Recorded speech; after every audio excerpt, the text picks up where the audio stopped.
Voir ce soir notre titre, notre message, parler à votre montagne. Vous devez parler à votre montagne. Je décide de parler à ma montagne. Oui, mon frère, ma soeur.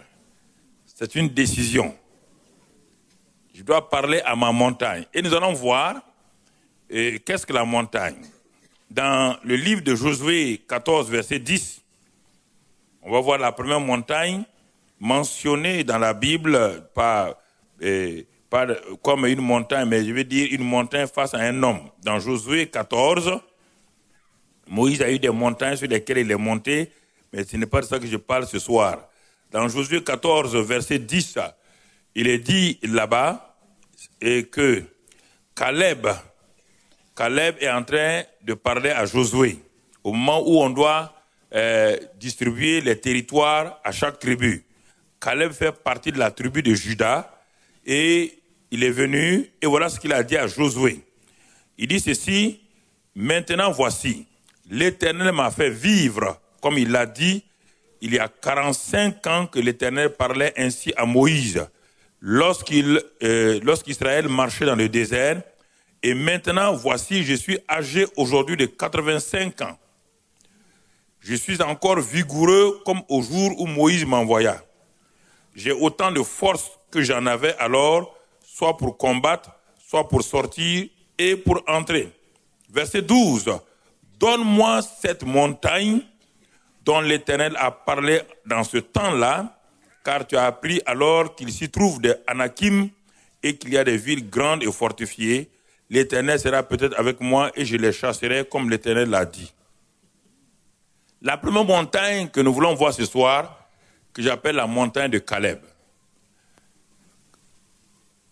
Caleb s'arrête et dit à Josué, quand nous sommes venus en tant qu'espions, 12 espions dans ce pays-là, et que nous l'avons visité sous donc les ordres de Moïse, nous avons vu cette montagne.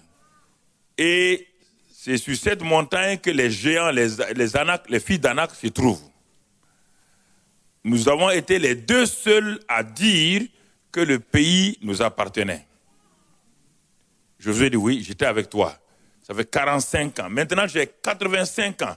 Nous avons pris possession du pays et je voudrais simplement, moi, vous voyez quelle audace cet homme avait. Un homme de 85 ans qui réclame une montagne. Et cette montagne est spécifique. C'est la montagne où se trouvent les géants qui ont fait peur et ces géants qui ont empêché tout le peuple d'Israël de rentrer à Canaan. Et cet homme de 85 ans s'arrête et dit, je suis encore vigoureux, je suis fort, je réclame cette montagne-là, car je vais, en tout cas, par la grâce de Dieu, le Dieu qui nous a aidés à 45 ans en arrière, le même Dieu étant vivant, n'étant pas vieux, alors je pourrais m'emparer de cette montagne et j'en ferai mon héritage. Ça, c'est la montagne de Caleb. On ne va pas faire un détail. Deuxième montagne dont ce soir, je vais vous parler, c'est dans Zacharie 4, versets 6 et 7. Ça, c'est la montagne de Zorobabel. La montagne de Zorobabel, et là-bas, il est dit dans Zacharie 4, 6, 7, alors il reprit et me dit, c'est ici la parole que l'Éternel adresse à Zorobabel. Ce n'est ni par la puissance, ni par la force, mais c'est par mon esprit de l'Éternel. Verset 7 maintenant.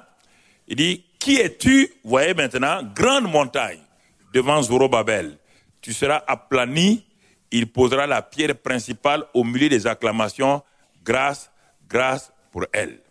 Ça, c'est la montagne de Zorobabel. La montagne de Caleb, Caleb dit non, je n'ai aucune inquiétude, aucune montagne ne m'effraie. Et ici, Zorobabel dit, qui es-tu, grande montagne? Il parle à la montagne, tu seras aplani. Tu seras aplani. Troisième montagne que nous allons voir ce soir, donc, c'est dans Marc 11, verset 23. C'est la montagne dont Jésus parle comme une figure des difficultés que nous avons. Je vous le dis en vérité, si quelqu'un dit à cette montagne, ôte-toi de là et jette-toi dans la mer, Et s'il ne doute point en son cœur, mais croit que ce qu'il dit arrive, il le verra s'accomplir. Donc, nous avons 3 cas ici. La montagne de Caleb, la montagne de Zorobabel et la montagne de façon générale dont Jésus parle ici. Il dit 7 montagnes, une montagne bien définie dans votre vie, une montagne claire, identifiée dans votre vie. Il dit 7 montagnes. Elle est bien connue, mais Jésus n'a pas dit le nom. C'est à vous de donner le nom à cette montagne-là.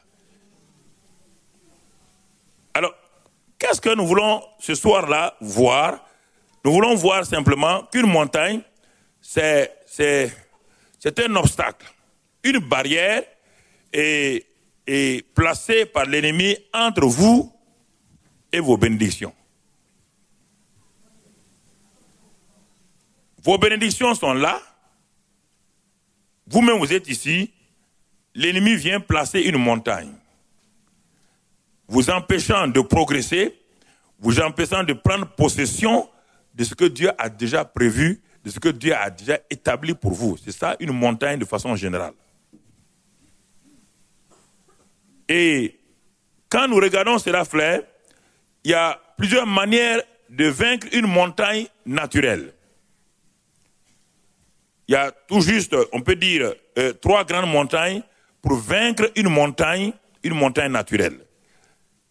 Une des manières, c'est de l'escalader. Si vous l'escaladez, vous arrivez au sommet, on vous dit que vous avez vaincu la montagne. Parce que vous avez escaladé, vous avez vaincu et vous passez de l'autre côté. Et ça, c'est pour quelques spécialistes. Deuxième manière de vaincre une montagne, c'est simplement, si possible, de la contourner. Ça prend du temps, mais on la contourne et on va plus loin et on retrouve son chemin. Et troisième manière naturelle que les gens ont trouvée, c'est de vaincre la montagne en creusant un tunnel. Entre l'Italie et la France, ils ont creusé un tunnel, ils ont vaincu la montagne. Ça, c'est sur le plan naturel. Alors, si des hommes, sur le plan naturel, s'arrêtent, examinent la montagne qui est devant eux et prennent toutes les précautions pour vaincre cette montagne, pour l'assujettir, sur le plan spirituel, il doit avoir les mêmes solutions. Et c'est important que nous comprenions. Regardez, le monde naturel ne s'arrête pas devant les difficultés. Le monde naturel refuse, et c'est pourquoi le monde avance. Devant les maladies, devant la peste qui ravageait le monde, des hommes se sont arrêtés, ils ont dit nous ne bougerons pas. La peste est une montagne de maladies qui est en train de détruire le monde. Nous allons la vaincre, ils l'ont vaincue.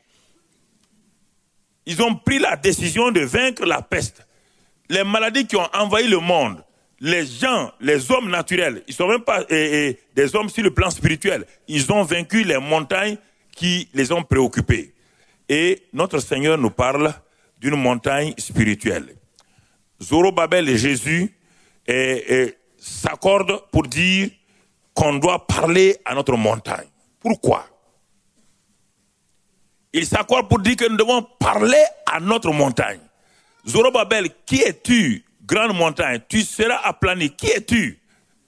Zorobabel défie cette montagne-là. Parce qu'on l'avait envoyé, il est du groupe des Esdras, des Josué, ceux qui sont partis pour rebâtir Jérusalem. Et cette montagne s'est placée devant eux. Les adversaires ont tout fait pour que cela... Il dit, mais tu es une montagne, mais tu seras aplani. Qui es-tu pour t'opposer au peuple de Dieu?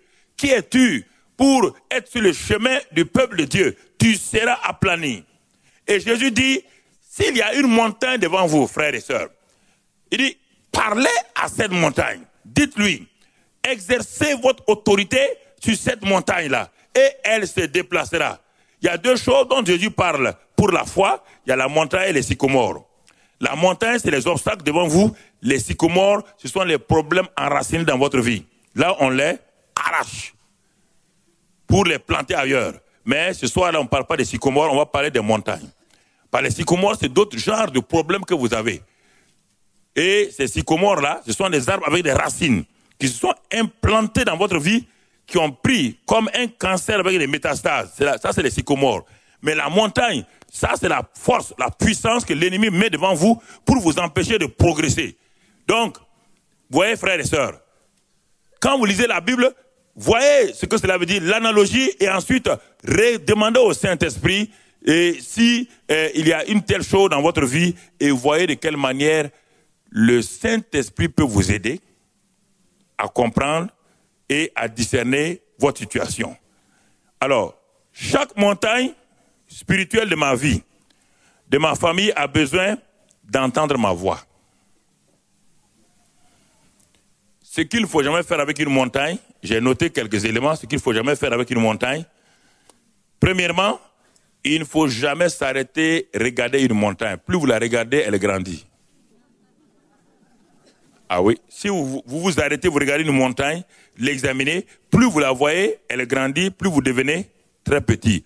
C'est pourquoi les 12 espions qui ont été envoyés, ils ont passé leur temps à regarder les géants.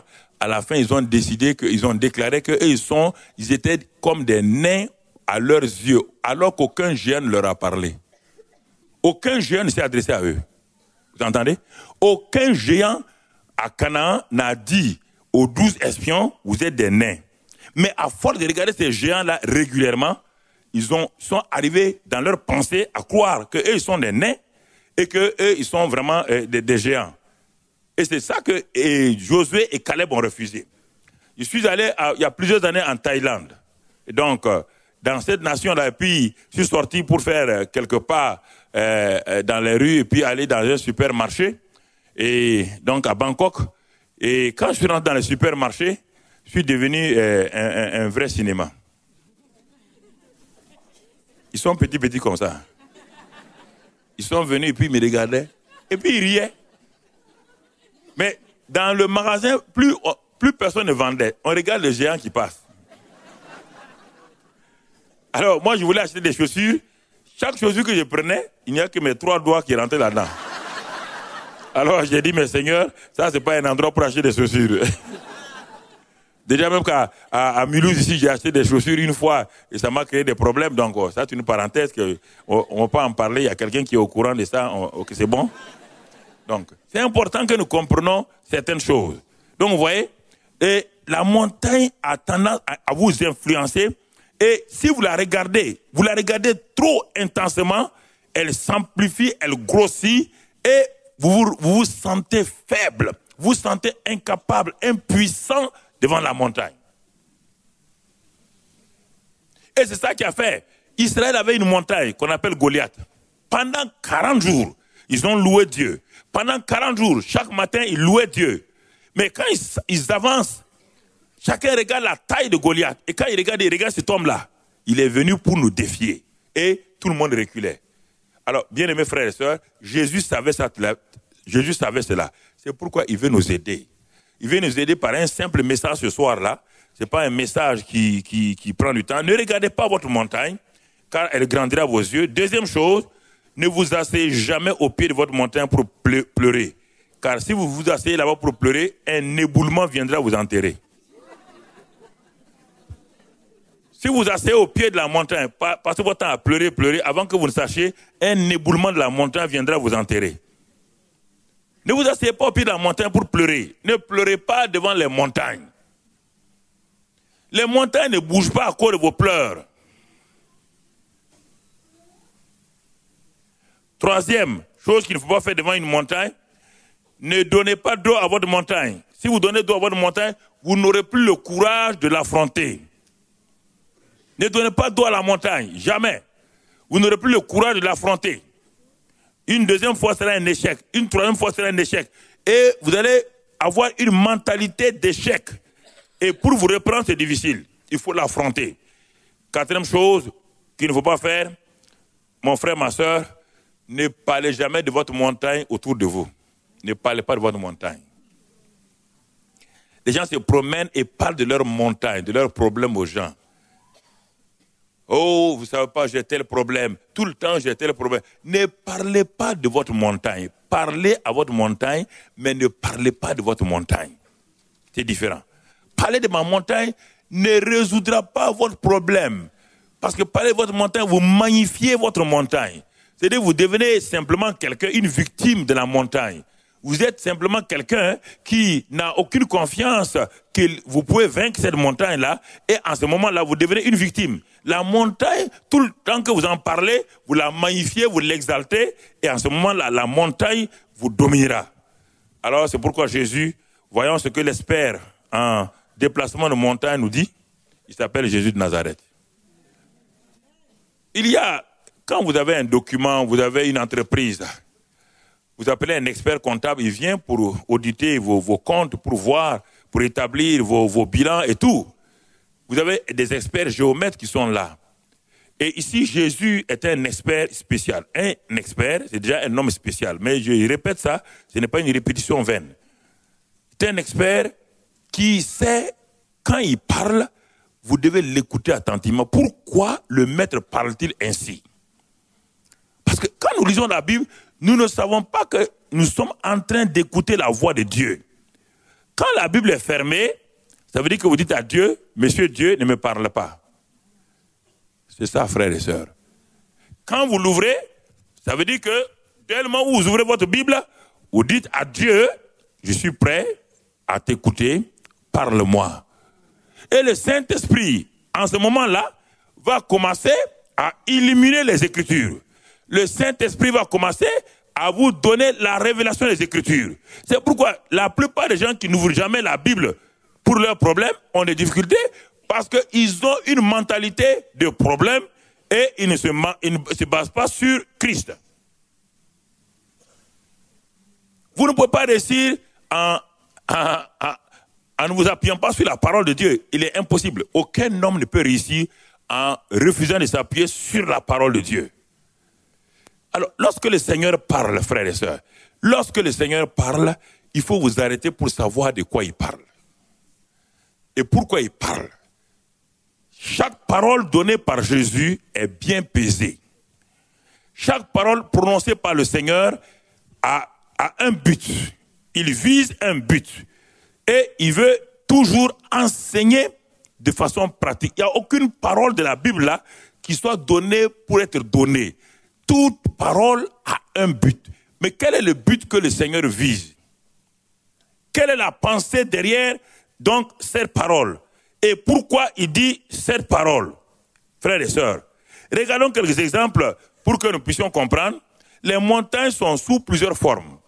Et nous allons voir quelques formes de montagnes auxquelles Jésus a parlé pour habituer ses disciples à savoir comment on affronte les montagnes de la vie quotidienne.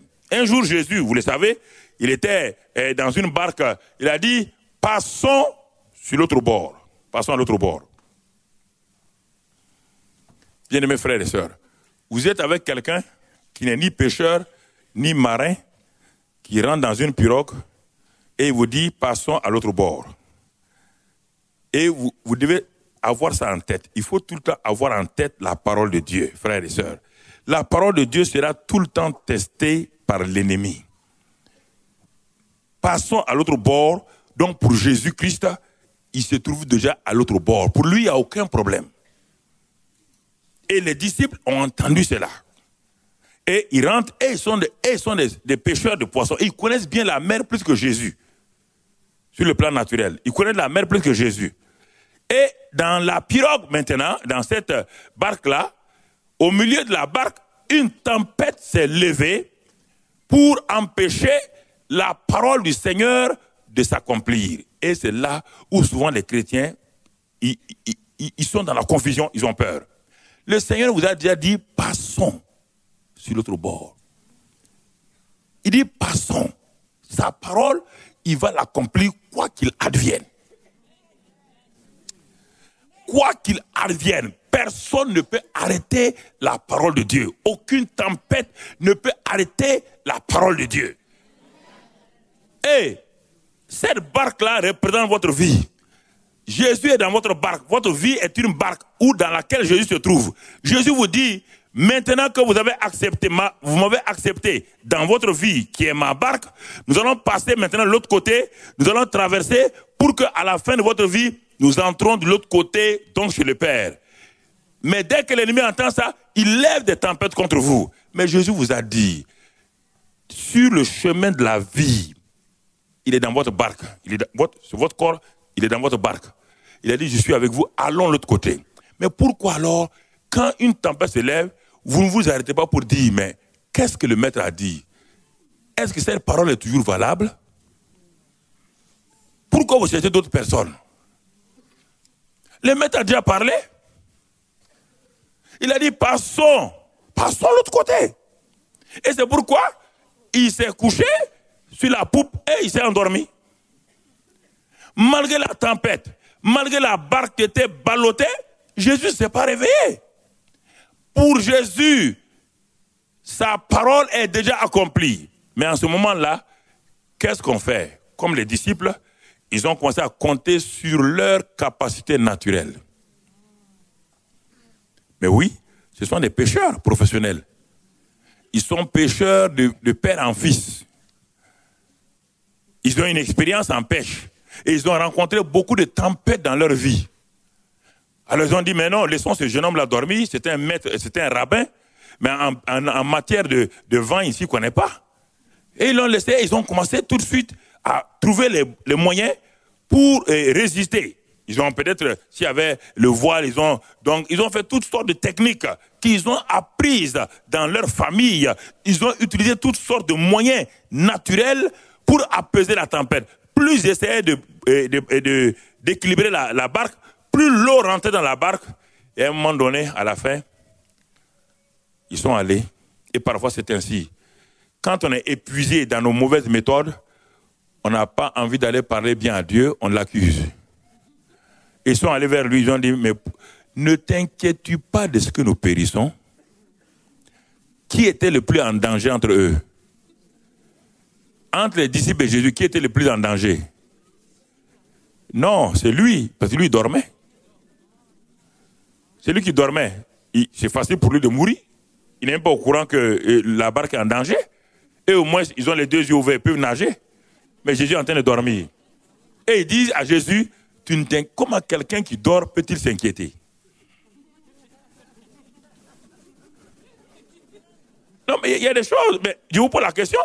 S'il dort, il fallait le regarder. Ce monsieur nous a dit, passons sur l'autre bord. Nous avons essayé nos techniques de pêche. On n'a pas pu. Nous venons, nous le regardons. Si lui dort, nous aussi on s'assoit, on le regarde. Puisqu'il a dit, passons sur l'autre bord. Il n'a pas dit, frères et sœurs, qu'il n'y aura pas de problème. Il n'a pas dit qu'il n'y aura pas de tempête. Il n'a pas dit qu'il n'y aura pas de difficulté. Il a dit simplement, passons l'autre bord. C'est pourquoi il est avec nous tous les jours jusqu'à la fin du monde. Mais écoutez cette phrase-là.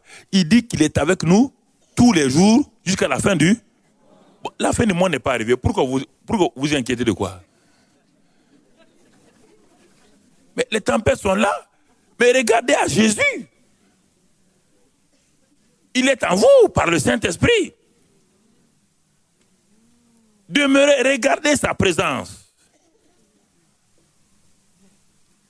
Alors quand ils l'ont réveillé, Jésus s'est réveillé, mais qu'est-ce qu'il a dit?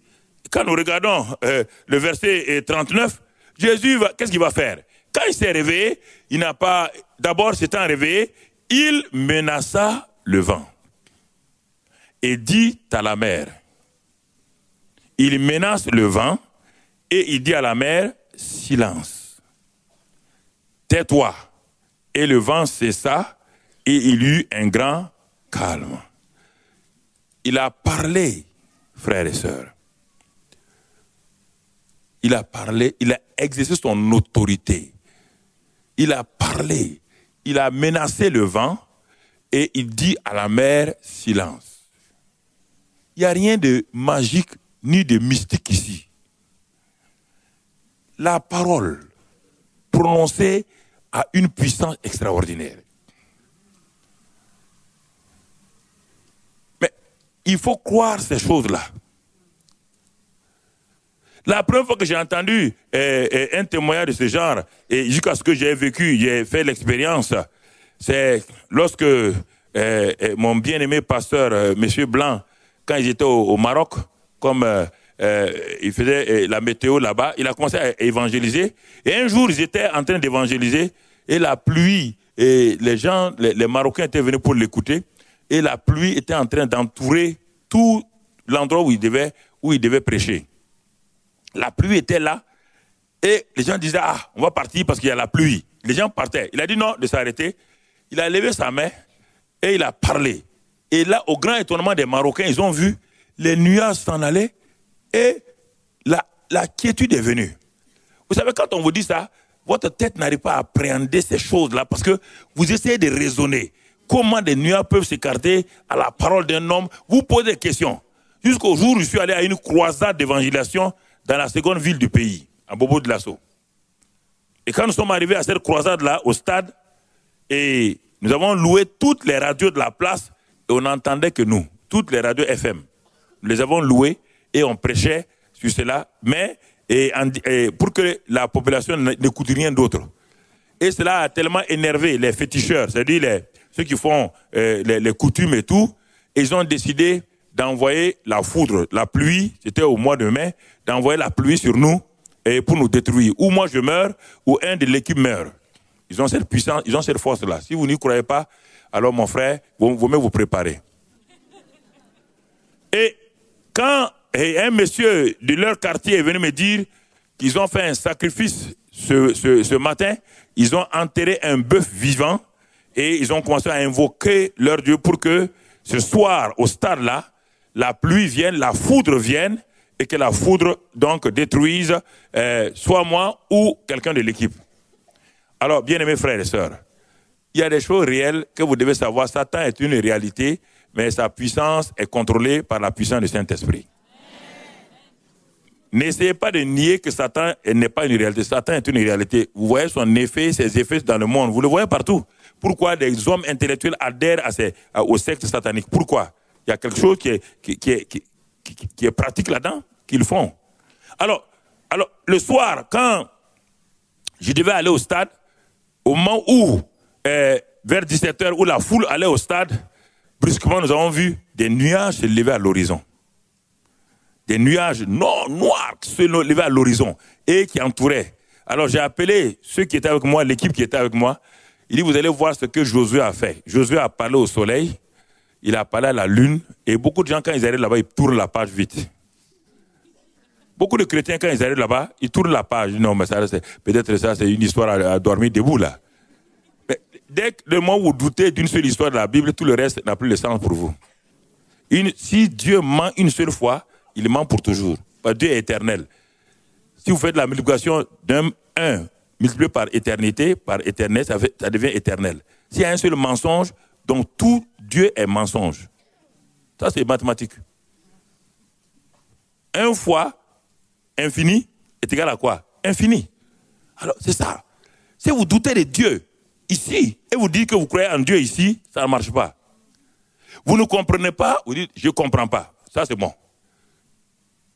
Et j'ai pris la Bible, j'ai ouvert ce passage-là sur Josué et j'ai dit à toute mon équipe, il dit, vous allez voir quelque chose aujourd'hui. J'ai pointé mon doigt, j'ai dit à la pluie, j'ai ordonné, tu vas venir dans tel quartier, tel quartier, tel quartier, tel quartier, mais je t'interdis au nom de Jésus qu'il y ait une seule goutte au stade. Au nom de Christ Jésus, j'ai dit à tous ceux qui sont là, écoutez-moi, si je suis un homme de Dieu et qu'on est venu pour la gloire de Dieu, si vous le saurez. Si ce n'est pas ça, alors là, j'arrête. Et il a commencé, les tonnerres ont commencé. La pluie a commencé.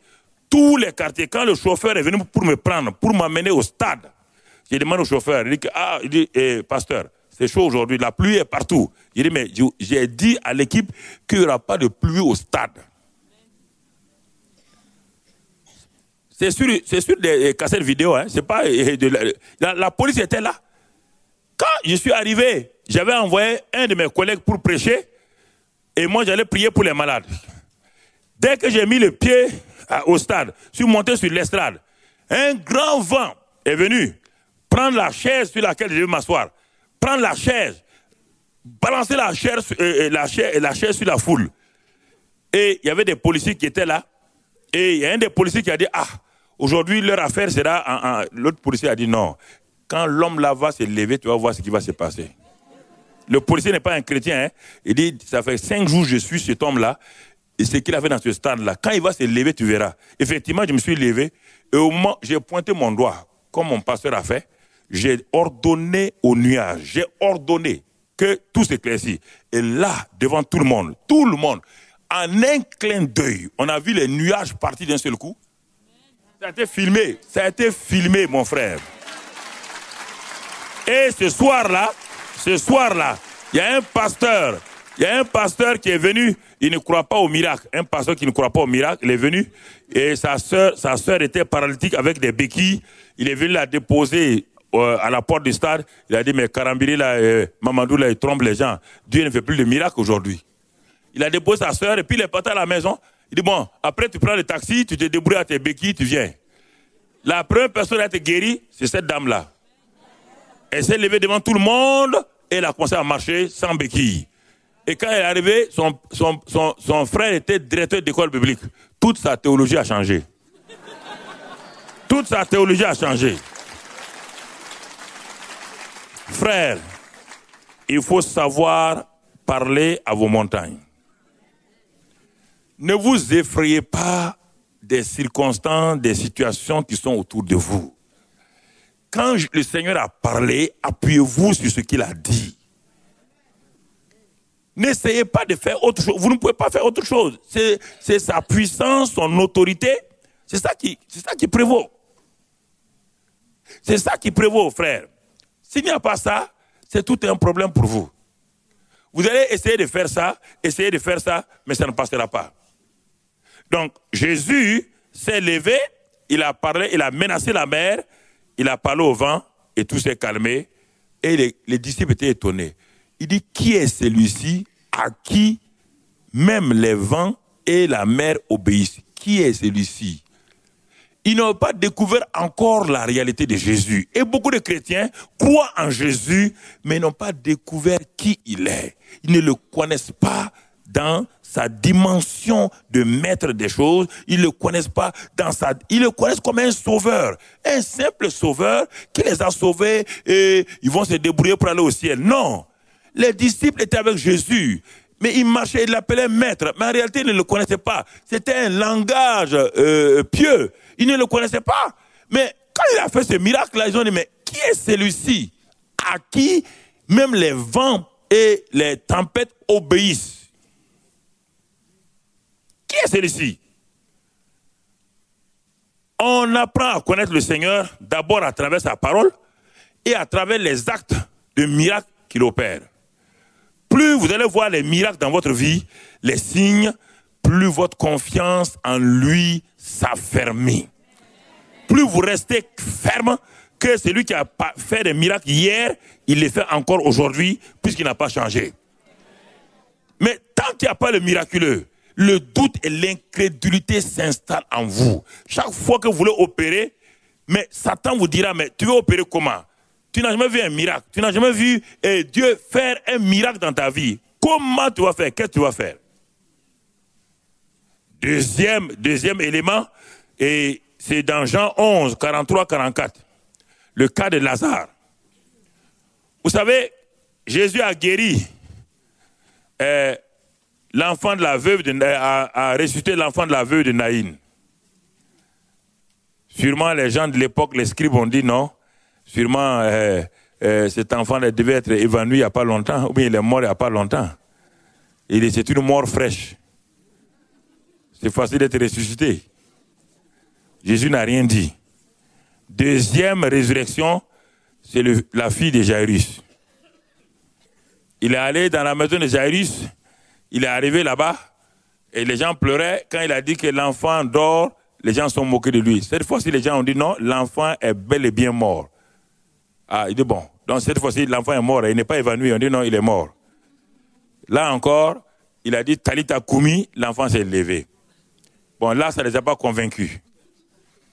Maintenant, troisième témoignage de Jésus, on vient dire à Jésus que son ami Lazare est mort. Il dit bon, très bien, cette fois-ci, je n'irai pas trop vite, ni trop tôt, parce que si je m'en vais trop tôt, ils vont dire encore qu'on a fait une combine avec Lazare et que Lazare s'est évanoui, je suis venu le réveiller. Il a attendu jusqu'à ce que Lazare pourrisse. Cette fois-ci, personne ne peut dire le contraire. Lazare est pourri, oui ou non? Ses sœurs ont dit quoi? Il sent. Donc, ses sœurs ont senti l'odeur de qui? Lazare. Et quand il a dit d'ouvrir, de rouler la pierre, tout le monde a dit quoi? Il sent déjà, oui ou non? Ah, j'ai dit, bon, cette fois-ci c'est bien. Donc, vous êtes sûr, il est mort, hein? On dit il est mort. Il est mort, on dit oui, il est mort. Cette fois-ci-là, il est mort, ça c'est sûr, hein? Il est mort puisqu'il sent. J'ai dit, ok, très bien. C'est pourquoi j'ai attendu 4 jours. Il dit, mais qu'est-ce que tu veux faire? Que veux-tu faire? Il dit, ça ne vous regarde pas. Je vais parler aux morts. Il dit, ah bon? Tu parles aux morts? C'est une nouvelle doctrine, hein? On ne parle pas aux morts. La Bible interdit que les vivants ne parlent pas aux morts. Il dit, non, tu ne veux pas dialoguer avec Lazare. Je vais parler à Lazare. Je ne parle pas à la mort, je parle à Lazare. Parce que si je dis, mort, sort, tout le cimetière va se réveiller. Oui ou non? Tout le cimetière va se réveiller. Tout le cimetière va se réveiller. C'est pourquoi il y avait beaucoup de tombeaux. Si il disait mort, sortez, et c'est terrible, hein? Il y allait avoir un cafouillis au cimetière.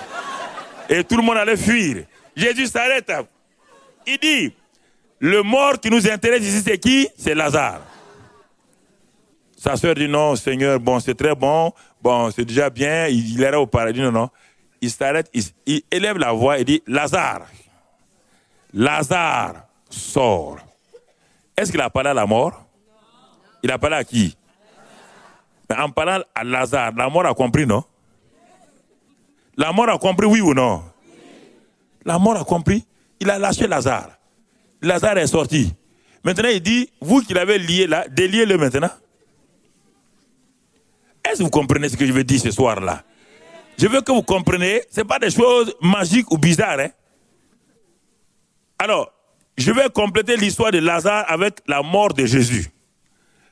Quand Jésus est mort et que son corps a été mis dans le tombeau de Joseph d'Arimathée, ça c'est son corps. Il a remis son esprit à qui? Son âme est partie où? C'est le jour des morts. C'est dans la Bible, hein? Ok, très bien. Quand Satan a cru que Jésus était prisonnier, il l'a amené là-bas. Satan a fait un bal populaire.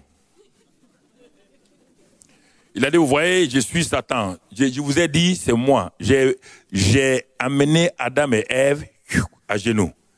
Maintenant, le dernier Adam aussi, je l'ai mis à genoux. Donc, c'est moi le roi. Je m'appelle Satan. Allez, commencez à chanter. Souvenir, souvenir, souvenir, souvenir.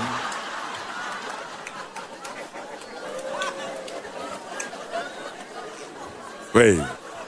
Chantez. Et tout l'enfer était là. Et oui. C'était notre temps, c'était notre temps. Votre temps, c'est le rap. Notre temps, c'était souvenir, souvenir. Vous comprenez, frère? Satan était content, les démons étaient contents.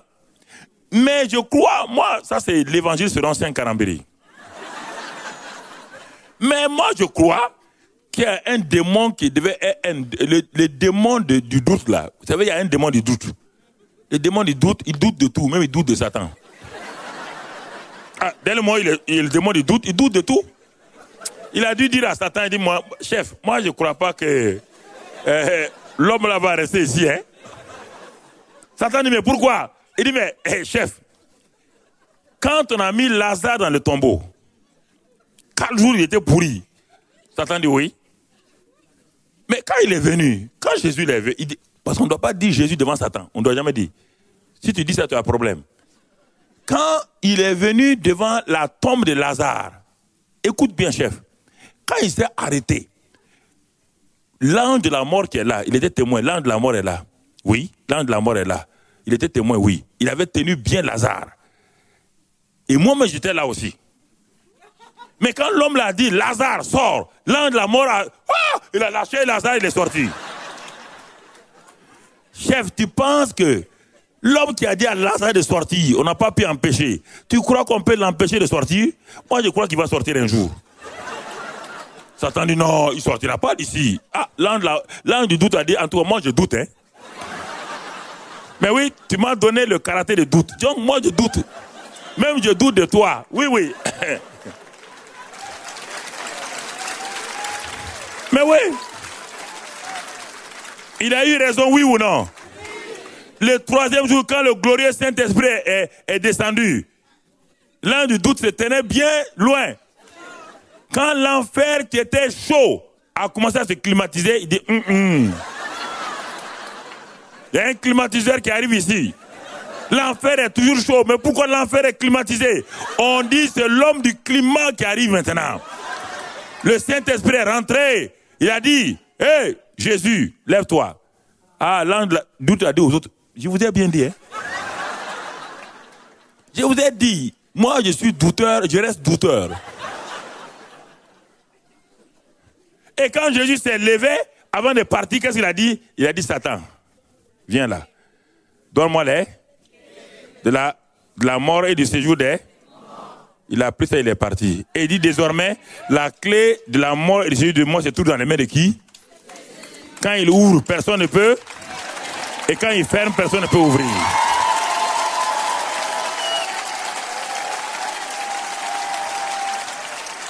Vous comprenez, frère? C'est très fort. Très fort. Parce que souvent nous ne regardons pas la Bible et c'est pourquoi nous avons des problèmes. Nous passons rapidement, nous lisons, nous voulons analyser. Troisième exemple, c'est la belle-mère de Pierre. Quand il est arrivé, on dit que la belle-mère de Pierre est malade. Elle n'a pas pu faire le repas. Jésus dit, ah bon? Il a toujours saisi la main, il a menacé la fièvre, il a dit à la fièvre de partir, la fièvre est partie. La fièvre est partie. Autre exemple où Jésus a parlé, c'est l'esprit impur. Jésus, dès qu'il a été rempli du Saint-Esprit à Capernaum, il est rentré dans la synagogue de Capernaum. Un esprit impur a commencé à crier, qui es-tu? Tu es Jésus de Nazareth et tu es venu pour nous perdre. Jésus a dit, tais-toi et sors. Le démon est sorti. Il a parlé au démon et le démon a obéi, il est sorti.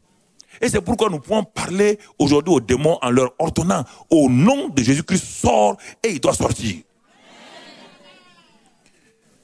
Et dans Luc 5, là-bas encore il dit à Pierre, un spécialiste de pêche, qui a pêché toute la nuit sans rien prendre.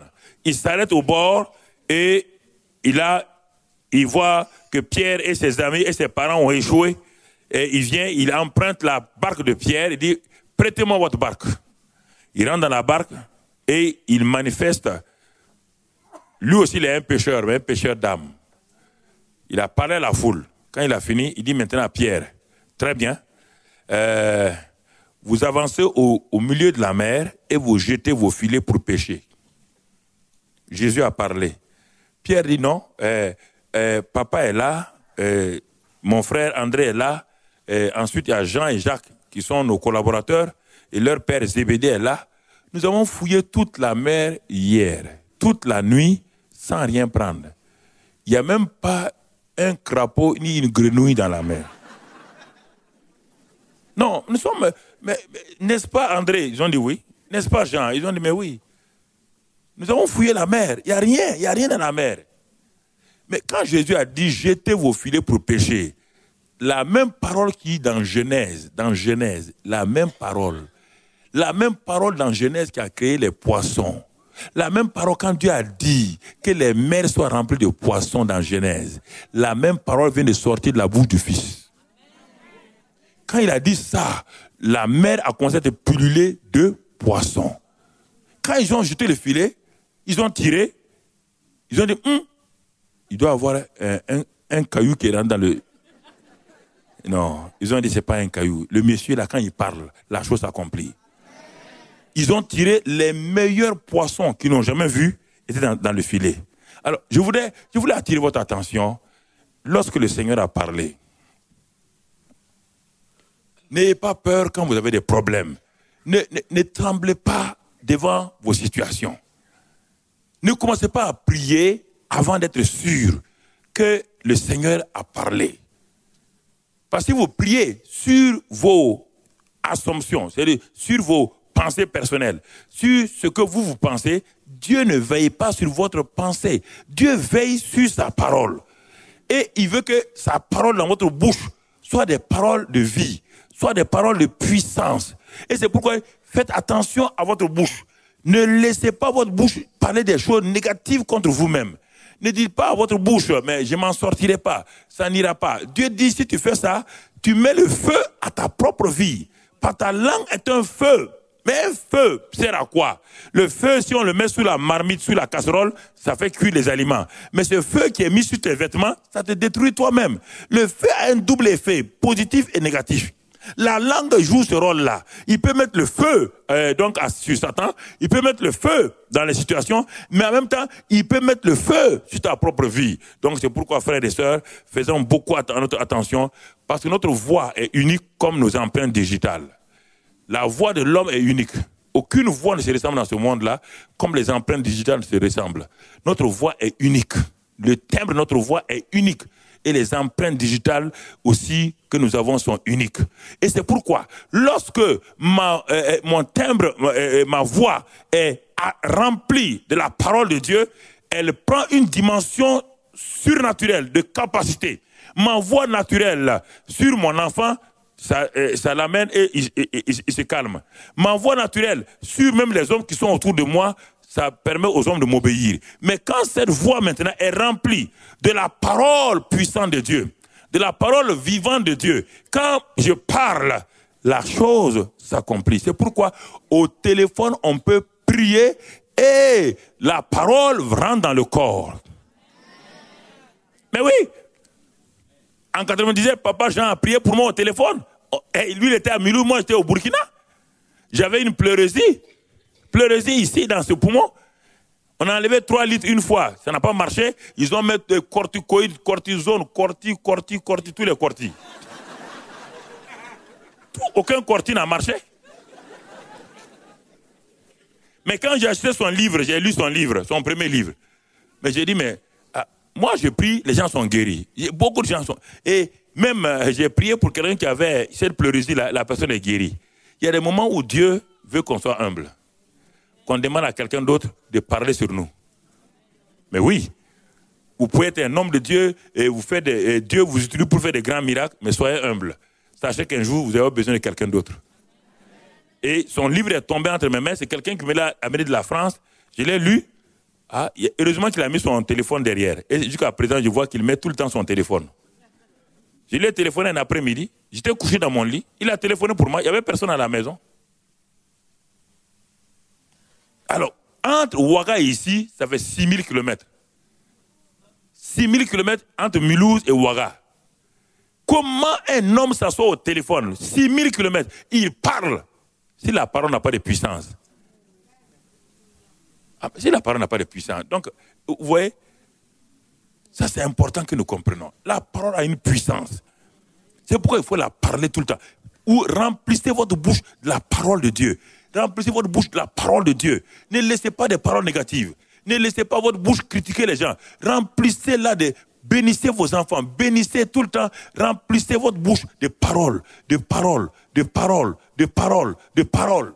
Et vous allez voir les choses s'accomplir. Et vous allez voir les choses se passer. Parce que votre bouche est puissante. Il est dit que les paroles du roi sont puissantes. Et nous sommes des rois et des sacrificateurs dans ce monde-là. Si nous remplissons nos bouches des paroles du roi des rois, la chose se passe. Je ne savais pas ces choses-là au départ. Et parfois, je m'énervais contre un chrétien, il y a 15-20 ans. J'ai dit une chose, comme ça, il dit, mais sans me rendre compte, 10-15 jours plus tard, la personne avait les problèmes. C'est un frère qui m'a attiré mon attention. Il dit, attention pasteur, ta bouche est dangereuse. Je dis, mais comment ça? Il dit, mais regarde, tu as parlé l'autre jour comme ça s'est accompli. L'autre jour comme ça s'est accompli. C'est en ce moment que j'ai commencé à regarder la Bible et je me suis aperçu que je suis un danger ambulant. Si je ne fais pas attention à ma bouche, je vais créer des problèmes aux gens. Et en ce moment-là, j'ai changé tout et j'ai commencé à proclamer sur des gens et à proclamer. Et c'est en ce moment que j'ai vu, une fois j'ai dit à une dame, Elle me suit. Elle, tout le temps, elle dit, pasteur, priez pour moi, priez pour moi, priez pour moi. Je suis marié. Bon, nous sommes musulmans. Mon mari est musulman. On est marié à 8 ans. Je n'ai pas d'enfant. Et ses parents ont dit, bon, comme il peut prendre 2, 3 femmes, pourquoi il s'embête avec cette femme-là qui n'enfante pas? Il n'a qu'à se marier à une autre femme. Et elle est chrétienne. Elle venait en larmes. Mais tout le temps, elle était derrière moi. Il dit, mais c'est pas moi qui donne les enfants. C'est pas moi qui donne les enfants, ma fille. Oui, mais pasteur. Bon, un jour, bon, j'étais un peu énervé. J'ai dit, bon, ok, hey, sois en grossesse au nom de Jésus. Hey.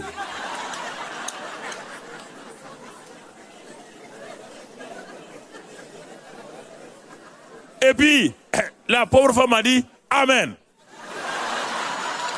Moi, j'étais étonné, je dis, ah bon? Moi, je me suis débarrassé de toi, dis Amen. Quelque temps plus tard, elle vient du pasteur, je suis en grossesse, je dis, ah bon? Alléluia, alléluia, alléluia, alléluia, ouais. Une fois, j'étais au pas de Calais, comment ça s'appelle? Hein? Non, Xavier. Lens. À Lens. On venait de finir la réunion, il y a un couple qui est venu de Reims. Tout juste quand on finissait la réunion, je sortais, j'étais fatigué. J'avais mis mon manteau sur moi et je partais.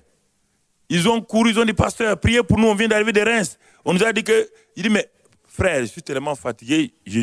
Mais ils ont dit, ma femme a dit non, il faut prier. Ah, il faut prier. Ah, ok. Bon. Il faut prier. Non, mais j'ai posé ma main comme ça négligemment. J'ai dit, Seigneur. Il dit, mais qu'est-ce que vous avez? Il dit, non, on est arrivé en France ici. C'est un couple gabonais, je crois. On est arrivé en France ici. On travaille, on a eu un bon travail. On s'est marié, mais il n'y a pas d'enfant. Et les docteurs ont dit que ma femme ne peut pas concevoir parce que les trompes ont des problèmes, tout. Ah. Alors, qu'est-ce que j'ai fait? Je n'ai pas essayé d'écouter. J'ai posé ma main dessus et dit, au nom de Christ Jésus, Seigneur, maintenant que ces trompes fonctionnent, tu as ouvert la main rouge, tu as asséché la main rouge, que les trompes s'ouvrent maintenant. Et j'ai dit merci. Et quand je voulais partir, Dieu a de l'humour. Quand je voulais partir, Dieu dit, mais donne-lui ta carte de visite. Alors j'ai pris ma carte, j'ai dit, madame, tenez ça. C'était au mois de mai. Au mois de juillet, je devais venir à Gagnères pour prêcher à Gagnères. Avant de quitter, je reçois une petite carte qui vient de la France. Je l'ai déposée, mais le Saint-Esprit dit, ouvre pour voir. J'ouvre pour voir. La dame me dit, pasteur, avec son mari, c'est étonnant. Les docteurs sont étonnés. Je suis en grossesse. Il dit, alléluia, alléluia.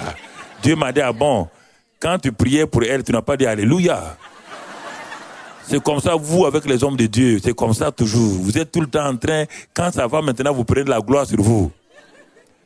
Mais c'est à ce moment que je me suis aperçu que les paroles que nous prononçons sont très, très importantes. Et maintenant, je fais attention.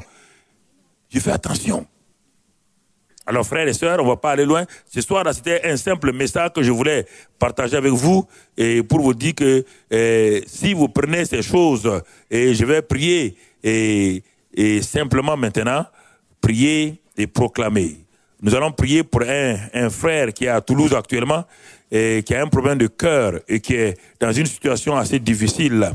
Et son cœur, ils sont en train de chercher un autre cœur pour mettre dans cet homme-là.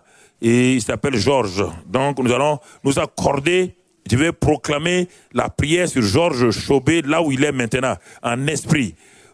Accordez-vous avec moi simplement. Père, je prends autorité sur ce cœur défectueux. Et dans le nom de Christ Jésus, j'ordonne à ce que maintenant, ce cœur défectueux soit changé, transformé. Père, merci. Tu es dans ton magasin céleste des nouveaux cœurs.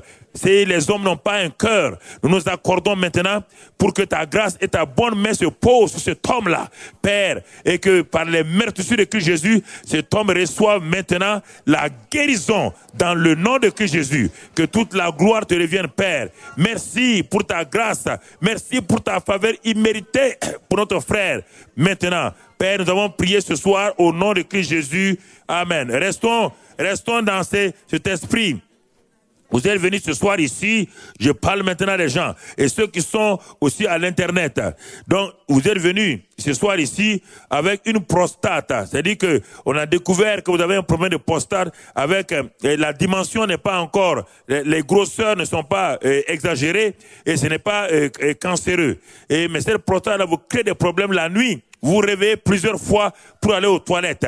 Si vous croyez ce soir que la parole de Dieu est puissante pour vous guérir, vous mettez votre main sur votre bas-ventre. Et je dis maintenant au nom de Christ Jésus, je commande à cette prostate là maintenant, je commande que cela se réduise et que cela prenne la forme normale et que cet homme maintenant ne soit plus soumis à des sorties répétées nocturnes pour aller aux toilettes. Recevez la grâce de guérison dans votre corps, que cette prostate soit réduite à la taille normale au nom de Christ Jésus.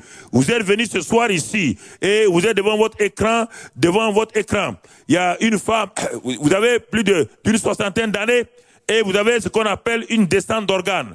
Une descente d'organes, et vous savez ce que c'est. Donc, madame, mettez votre main sur votre bas-ventre maintenant. Je vais prier.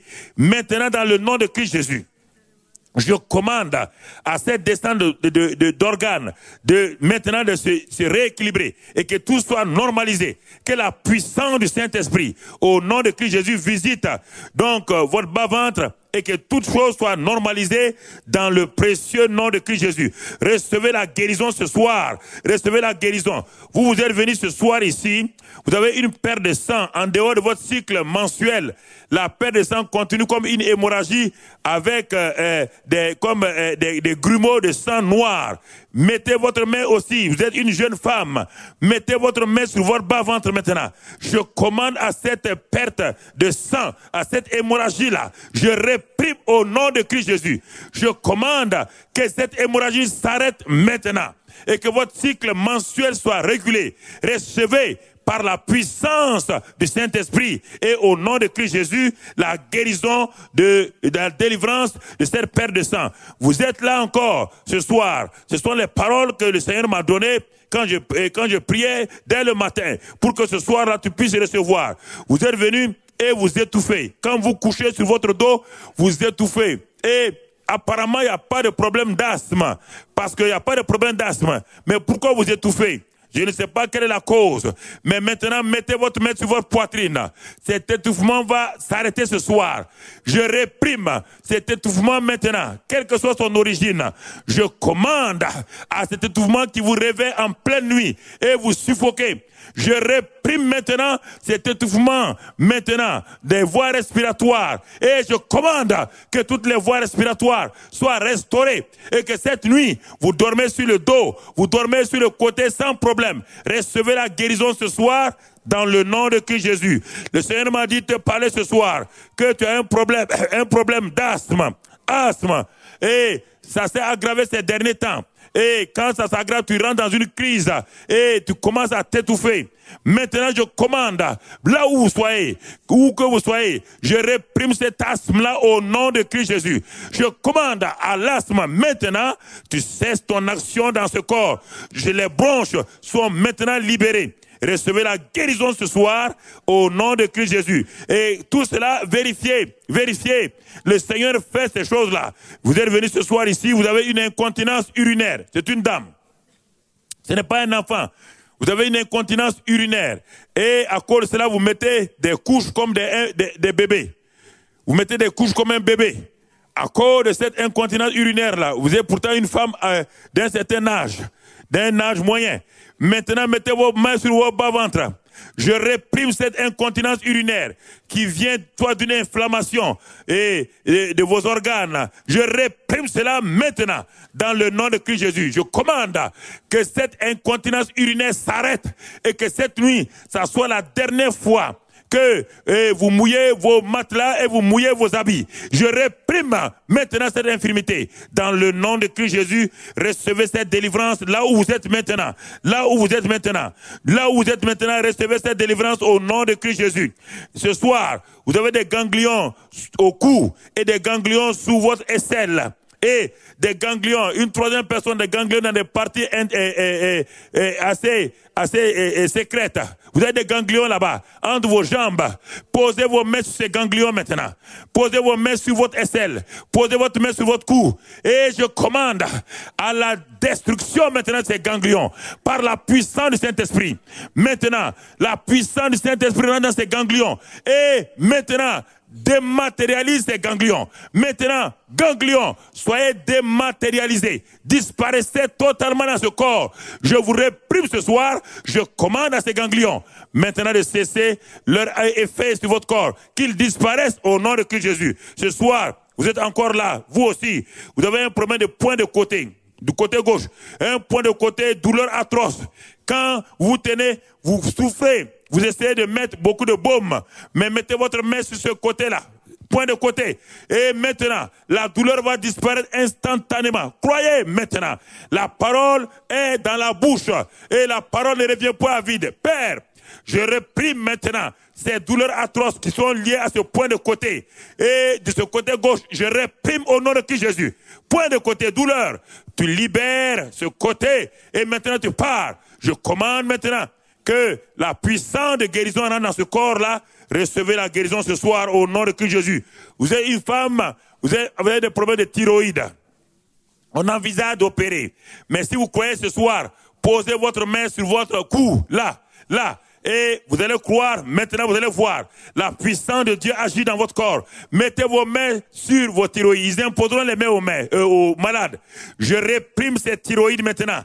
Et je commande que ces déséquilibres de thyroïdes partent maintenant et que cela ne joue pas sur votre corps. Je réprime cela au nom de Christ Jésus et que tout cela soit restauré, que votre médecin confirme cela dans le nom de Christ Jésus. J'ai prié ce soir, recevez toute forme de cancer, cancer de la prostate, cancer du côlon, cancer du foie, cancer du pancréas. Je réprime toutes ces tumeurs-là qui sont des esprits de mort. Je commande à ces esprits de mort, vous libérez ces corps maintenant dans le nom de Christ Jésus. Je commande, esprit de mort, tu libères ces corps, quelle que soit la métastase. Je réprime maintenant ces cancers-là, qui sont des esprits de mort. Je commande à ces esprits de mort, qui sont sous forme de cancer. Je vous réprime ce soir. Vous libérez ces corps, vous mourrez à vos racines. Je commande aux métastases de totalement revenir, de mourir. Et que maintenant, la puissance de guérison de Christ rentre dans vos corps. Dans vos corps, recevez cela au nom de Christ Jésus. Recevez ces choses-là au nom de Christ Jésus. Maintenant, toute autre maladie dont le nom n'a pas été cité, mettez vos mains sur vos corps. Toute autre maladie, que vous soyez à Internet, que vous soyez ici, mettez votre main si la maladie le nom n'a pas été donné ici. Ça, c'est les paroles que j'ai reçues. Maintenant, il est possible aussi de prier pour toute autre maladie.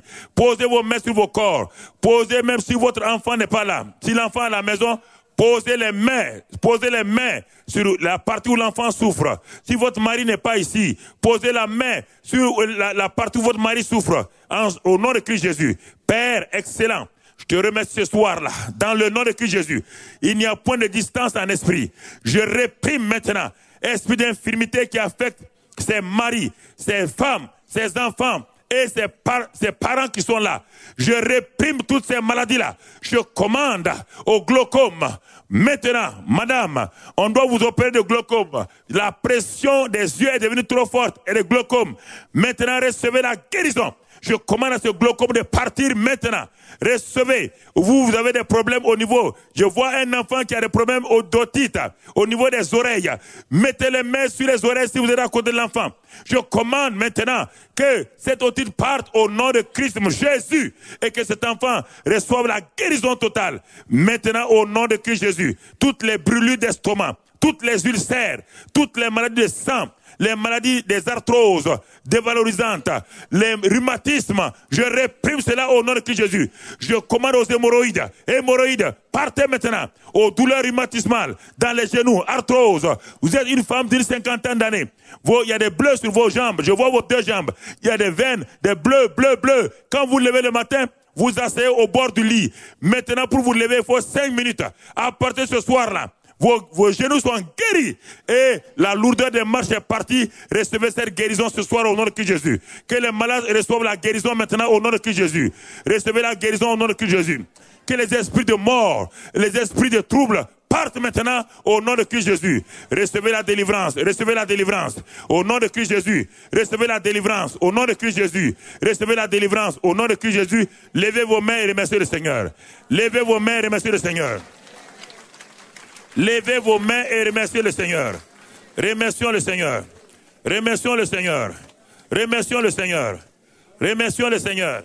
Remercions le Seigneur pour sa bonté et son amour. Remercions le Seigneur. Remercions le Seigneur. Remercions le Seigneur.